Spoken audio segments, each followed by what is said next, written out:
Hey y'all, Scott here, and I have to say, I'm pretty tired of the whole having a reputation thing, so I decided to upload a video of me eating cereal to a pornographic website.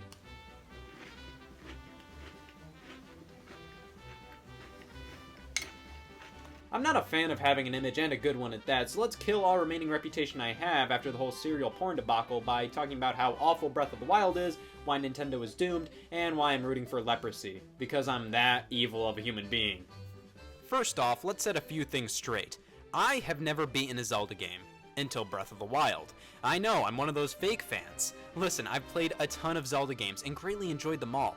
I just never got around to beating them. I know I can smell my guilt too, and it is poignant. But now that I beat Breath of the Wild, who knows, maybe I can beat all the Zelda games and make some killer and overhyped Scott the Woz episodes about them. Maybe someday.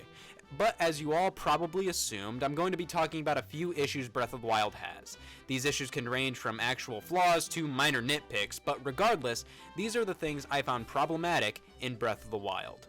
Spoilers. One of the easier flaws to point out is the voice acting. It's not that it's bad, it's just painfully mediocre. The voice actors aren't horrible, but it feels like Nintendo just gave them a script for the first time and used their first take reading it, giving them no context of the scene they were reading for. I owe you big for this. Because of you, my spirit is finally free. Can't thank you enough.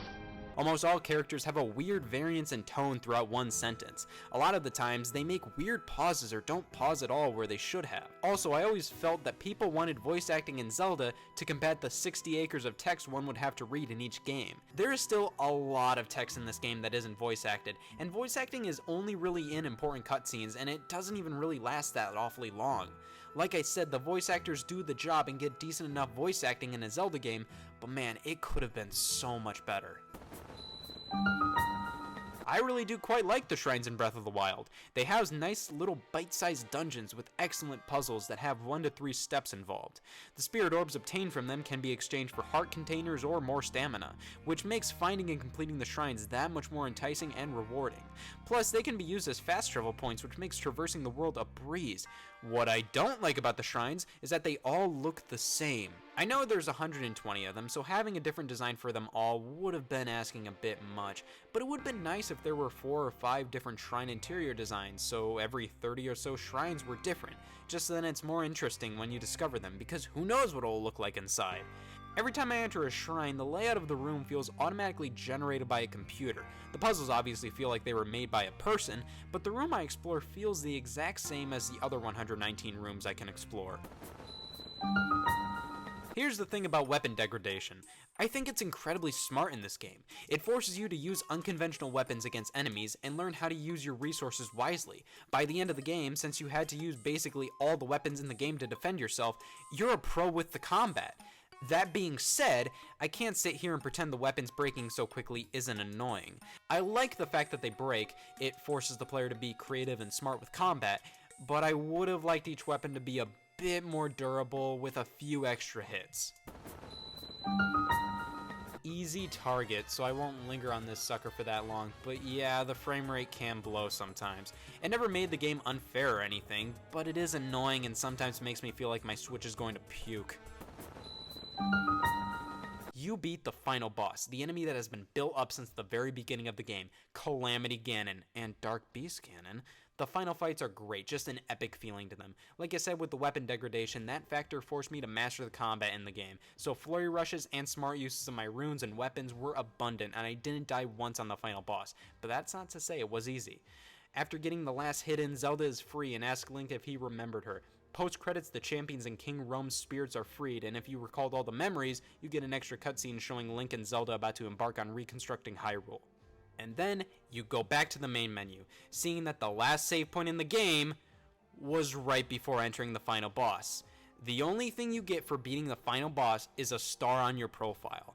Here's why I hate this. For one, to me, it goes against one of the major things the game taught me. Everything affects everything, or at least a lot affects a lot. The game strives to give off a feeling of everything you do in this world matters and affects something as it would in real life. Shooting fire arrows at thorns, they burn. Pushing a boulder off a cliff, that thing is gonna tumble down realistically and will also hurt enemies. Nighttime, enemies are asleep at their camp. Why wouldn't this continue with the ending?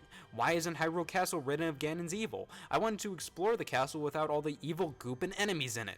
Secondly, the game still has destroyed Ganon on the adventure log, as if you have yet to do it. Listen, I get it. A lot of Breath of the Wild's world is the way it is because of Calamity Ganon, and a lot of the characters talk about how Ganon is about to destroy the world. The way this game is set up makes it so you almost don't have to talk to anybody or free any divine beasts or anything to beat Ganon. So doing these after beating the final boss makes a lot of the dialogue and cutscenes nonsensical. However, I don't think anybody would really care if they beat Ganon and played through the rest of the game with people talking as if Ganon is still a threat. I think nobody would actually play through the game and beat Ganon without doing a good chunk of the story bits. I always felt that the only people who were going to beat Ganon without touching any story details were speedrunners or people who already beat the game.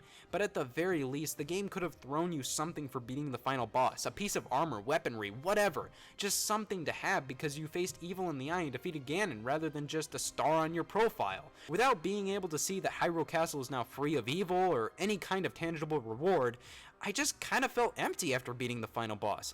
But nothing compares to the worst of the worst when it comes to Breath of the Wild.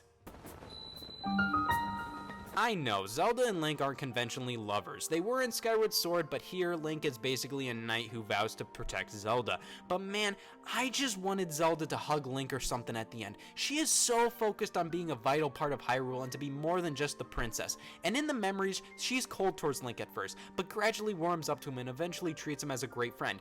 I wanted a hug. At the end of the day, Breath of the Wild is an amazing experience and one of the most memorable video games I've played in recent memory. At the very least, I'd probably rate it a 9 out of 10, and my official score would probably be higher than that. It's just that, like all games, it does have flaws. So if you have any problems with Breath of the Wild I didn't talk about here, be sure to let me know. And also, if you want to know exactly why I hate Breath of the Wild so much, be sure to email me at my brand new email, scotthatesbreathofthewild@gmail.com, and to also follow my new YouTube channel, Scott Hates Breath of the Wild, where we talk about any and all things about hating Breath of the Wild. Oh hi, I didn't see you there. Hey everybody, my name is Scott Hates Breath of the Wild, and I really hate Breath of the Wild. And you should hate Breath of the Wild too, because this, not a good game. Please subscribe. I make mostly hourly content. Sometimes I get a little busy, so I might miss an hour here or there. But please subscribe. Please.